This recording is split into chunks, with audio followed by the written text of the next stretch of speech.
22e journée de championnat avec l'affiche entre le Racing et la Gantoise. Si la Gantoise ne l'emporte pas, elle ne pourra pas être dans les playoffs. En tout cas, c'est directement avec Tinnevé et puis cette tentative ici de Masson qui passe au-dessus que la Gantoise a mis la pression sur la défense de Gukasov et du Racing. Les Gantois qui insistent avec Antoine Kina et en relais avec...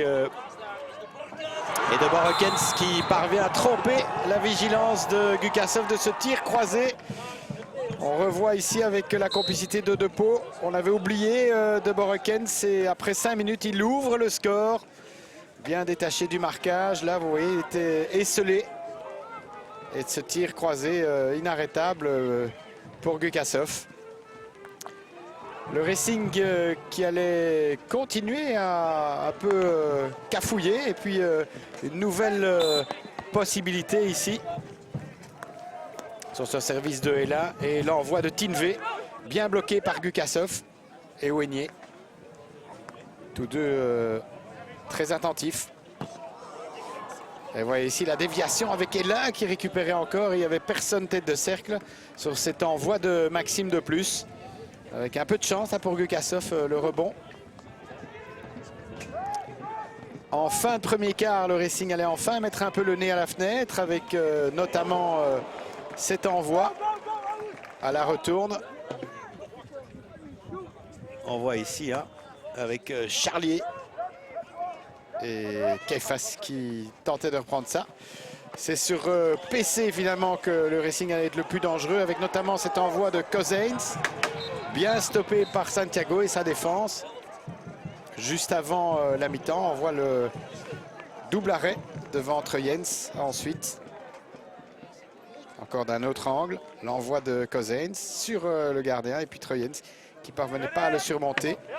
En deuxième mi-temps, ce sera à nouveau sur PC que le Racing va être dangereux avec notamment Van Wetter.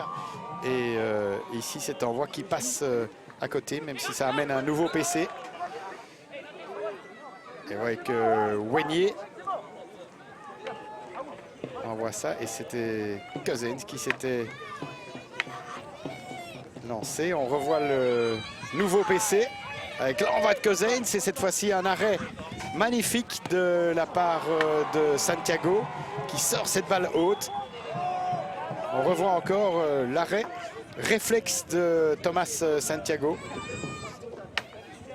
Et puis toujours sur PC, à 4 minutes de la fin du troisième quart, c'était Van Wetter finalement qui trouvait l'ouverture sur ce 5e PC pour le Racing.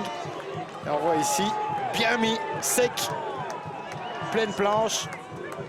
L'ancien Gantois, Loïc Van Wetter, qui remettait les équipes à égalité. La Gantoise allait pousser, tenter plus dans le dernier quart, avec notamment Ferrero et Waller. Mais en butant sur une défense bien regroupée autour de Victor Ouegné.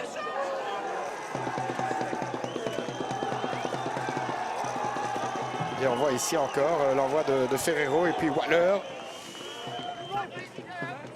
De l'autre côté, toujours sur PC. Une variante intéressante avec ici l'envoi de Cousins qui était finalement arrêté par la défense de la Gantoise.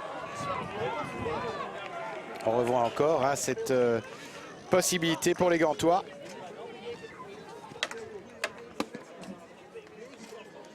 Et le tout dernier PC à 2 minutes de la fin, finalement, ne donnait rien. Il était stoppé, mais avec un jeu dangereux, donc il pouvait être retiré.